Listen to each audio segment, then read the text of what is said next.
Hola, kumusta?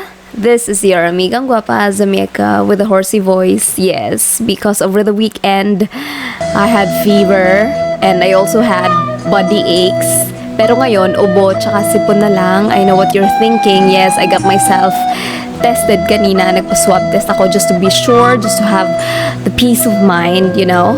But other than that, I feel perfectly fine. So let's hope for the best, and I'll tell you when the results arrive.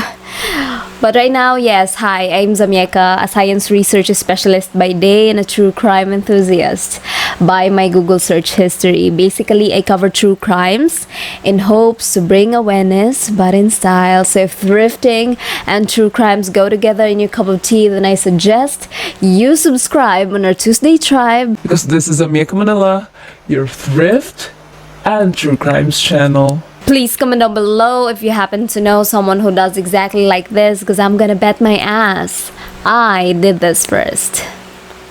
Last episode, we talked about the gruesome death of an LGBT member who was killed by his online sabong addicted boyfriend. Yes, you can watch it here, and you can also listen to Spotify because we are now in a podcast. Yes, our podcast name is, of course, Zamieca Manila. Yes, we are available in Anchor, Breaker, Radio Public, and Google Podcasts. Yes, I will be uploading our videos here in YouTube every Tuesday, and I'll try my best because there will be times like this na hindi ako nakapag-upload on Tuesday, but I'll try my best. And then I will also try my best to upload every Wednesday on our podcast.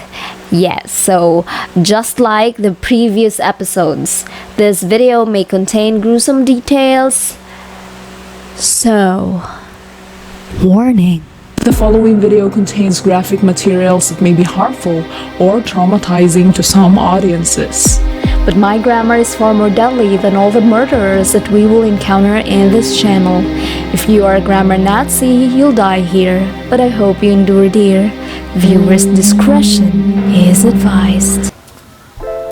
For our Tuesday Thrift Fit, the category is going to church. Back in normal days and while at GCQ, I wear this brown gingham dress that I bought in a thrift shop in Bohol for only 65 pesos. I love the smocked bodies, but I want to further emphasize my waist with this cream braided thrifted belt. With the right shoe and bag, this outfit achieves my Sunday goal to always dress the best for the Lord and influence the young believers that decency is pretty. Alam kong napaka-tempting mag-ukay ngayon, but I do not advise. If you really wish to, please be cautious or thrift online instead. Okay, so there is nothing much information about, background information about this case. But what I know was Lolly Mangilaya was from Hinigaran, Negros Occidental. And she met this U.S. Navy officer, Kevin Fleischauers, which was 2 years younger than her. Yes, they met in Subic Bay Naval Base. I don't know what was Lolly doing in Subic Bay when she was from Negros. No, I cannot confirm if she was working with one of those bars. I don't know. It wasn't stated, but yes, they met there, and then when they met, they fell in love, they got married. Yes, and after the 4 years na service ni Kevin sa naval base, the two of them migrated to South St. Paul, Minnesota, where Kevin was originally from. So they bought a property, they bought a house at 2nd Avenue South, and they also had a daughter named Sheila. So Kevin made a living by buying properties and renting them out. So pinaparentahan nila, while Lolly, on the other hand, was a bank employee. In the year 1999, Lolly was already 44 and then Kevin is 42. They decided to come to the Philippines, yes, and just to run an organic farm in Villa Emmanuel, Barangay Blumentritt, more siya Negros Occidental. You remember that Lolly was a negrense. Yes, so they ran this organic farm that is approximately 3 acres or 1.2 hectares. They cultivated vegetables, and so they had 4 laborers, and that is Randy Nunez, who was 25, Raymart Medel, who was 18 years old, and his brother Toto, who was 17, and then another Randy Perez. So ito yung 4 yung laborers nila doon. Now, Kevin, while in the Philippines, told his brother Dennis back in Minnesota that he actually likes farming in the Philippines. Fresher air and, farming in the province. But on March 2015, the couple had to go back to Minnesota because you remember their daughter, Sheila. Around this time, on March 2015, she is already 37 and may anak na siya. She had a son, and Sheila was diagnosed with brain cancer. And on June 2, 2015, Sheila died. So the Fleischauers, the two of them, Lolly and Kevin, decided to go back to the Philippines and sell the organic farm because di ba may apo sila, they wanted to, hindi kasi sila masyadong close sa apo nila, and they wanted to build a relationship with him, especially now na patay na si Sheila. So that's the plan. They have to go back to the Philippines and sell it. August 2015, 2 months after nilang makabalik here in the Philippines, their friends kind of worried because 2 weeks na nilang hindi nakikita yung mag-asawa. Okay? So, no Lolly, no Kevin within the neighborhood, which also prompted the members of their church, the Open Door Baptist Church, to pay a visit sa bahay nila because 2 weeks na itong hindi nagsisimba yung mag-asawa. So they just wanna check how are they. Yeah, You can't relate because your church wouldn't bother if you weren't in church, yeah. but that is not the case of Lolly and Kevin. So their church mates were kind of worried with them, so they decided to visit their house, and when they did, they noticed na yung bahay, yung parang ang gulo ng bahay.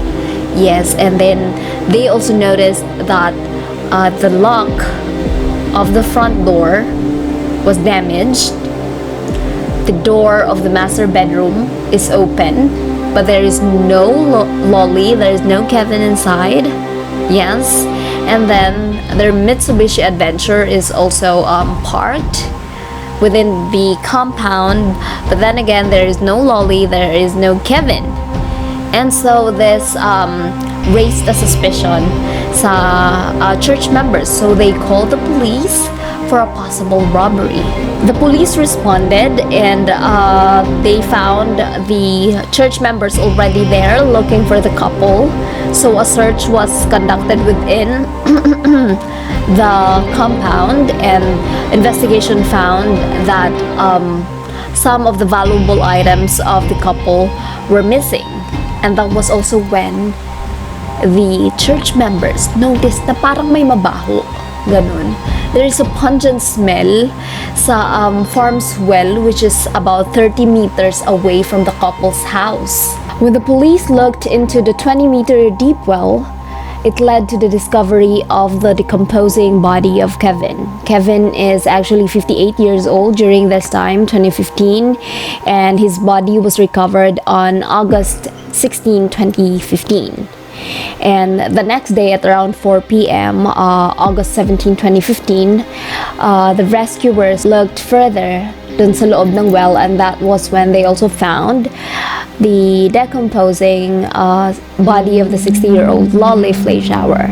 A witness told the police that they saw the 4 laborers leaving the organic farm at around 8 p.m. on August 4, 2015. And the next day, these 4 laborers didn't come to work. Instead, umuwi sila sa Sagay City, Negros Occidental. So this testimony actually raised suspicion with the authorities. Randy, Raymart, and Toto were arrested in their respective residences in Sitio Dalia, Barangay Puey, Sagay City, Negros Occidental in a simultaneous operations at 9 p.m. on August 17, 2015. The same day na na-retrieve yung katawan ni Lolly. Randy Perez was arrested in his relative's house at Barangay Bato, Sagay City at around 9:25 in the morning the next day, August 18, 2015. The four of them, when arrested, hindi na sila nakipagbuno. They didn't struggle. They just went with the police. The police recovered 15,000 pesos cash from the suspects, 12 $20 bills, 4 $50 bills, 2 $10 bills and $1 bill, assorted pieces of jewelries, 2 laptop computers, 5 cellular phones, an MP3 player, and a 9mm parabellum pistol that had been stolen by the suspects, with 1 magazine and 7 live ammunition, a wallet, a cell phone charger, and an electric grinder. Yes, robbery galore. The police said Toto and Raymart, yung magkapatid, they admitted hitting Lolly and Kevin with a piece of wood on August 4. And gumagalaw pa daw itong si Lolly nung hinulog nila dun sa balon. And Kevin, who was unconscious, was also dumped into the well after Lolly. So that's kinda like 12 days nang nagpalutang-lutang doon sa balon yung katawan ng mag-asawa. No wonder na advanced na yung decomposition when the bodies were recovered. After nilang patayin and pagnakawan yung mag-asawa, they went home to Sagay City where they went shopping galore, gastos galore. They told their relatives na bumalik na daw si Kevin sa US and he gave them money. When the suspects were interrogated, tinanong sila ng police kung ano yung motive, bakit nila nagawa yun. Randy Nunez said na they were getting harsh treatment from Lolly. Kasi parang stay at home sila. No, stay in sila ng mga employees. They stay in this place within the compound. And then they wake up at 4 a.m. to start working in the farm with little to no time for breaks. They also added na sardinas tsaka noodles lang yung pinapakain sa kanila. Another thing is that their salary is actually 1,600 pesos only. So if you're going to ask me, I think parang sobrang baba naman ng 1,600 pesos. Also, lagi daw silang sinisigawan ni Lolly na ang kukupad magtrabaho, ang tatamad, ganon. If that is true, I think parang siguro nanibago si Lolly sa pace of work ng mga kababayan because, diba, she's been living abroad. So, siguro nako-compare niya yung quality of work. I am not saying na makupad yung mga Pilipino, but we just have this attitude with, we have this, now we want to rest for a while, diba? We want to slack for a bit before we go back to work. And maybe Madam Lolly's not getting any of it. She doesn't like it. Kaya lagi siyang naninigaw sa apat niyang laborers. Napuno daw silang apat and that is why nagawa nila yon. And the suspects like Randy and Raymart were actually very vocal in saying na pinagsisihan nila yung ginawa nila sa mag-asawa. Truly, nasa huli ang pagsisisi. Yes, hindi daw sila makatulog ng maayos. I mean, who would? If you did that to somebody, tinapon mo sila dun sa balon, of course, you can't afford to sleep. Uusigin ka ng konsensya mo.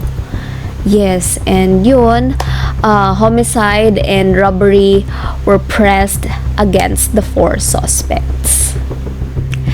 And that is the homicide robbery case of Kevin and Lolly Fleischauers. This case is very heavy to the family. Imagine, on that same year, Sheila died because of brain cancer, and her parents were brutally murdered.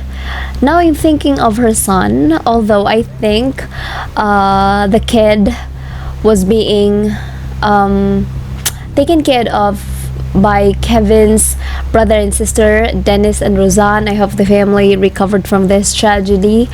This case took place in 2015, and if Toto was 17 during that time, I wonder kung nakulong siya. If not, what were the intervention done to him? And kasi my best guess is he's 23 now. Now for me, I think for people to carry out such heinous crime, I think there must be something heavier behind it.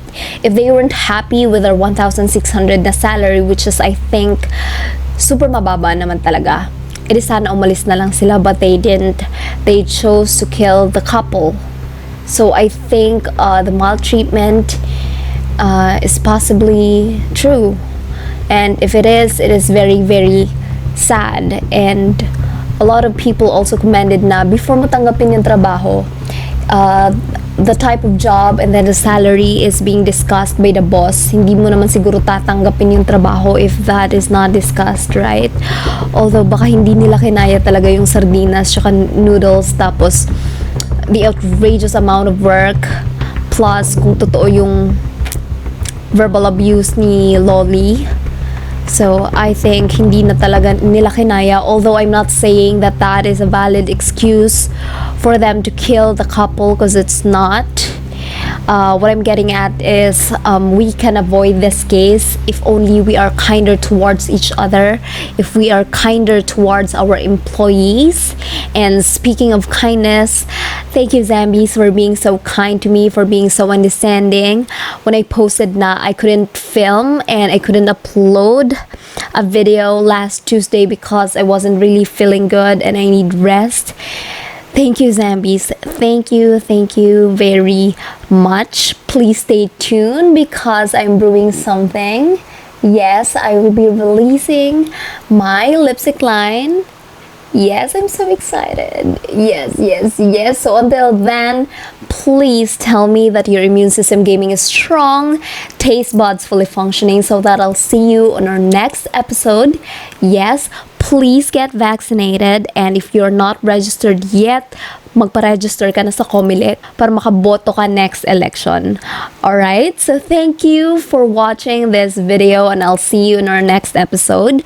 Hopefully by then, I already have my results, and please pray for me na negative yung results. Again, thank you for watching this video, and I'll see you in our next episode. You can also check out these videos that we previously posted, and I'll see you. Bye!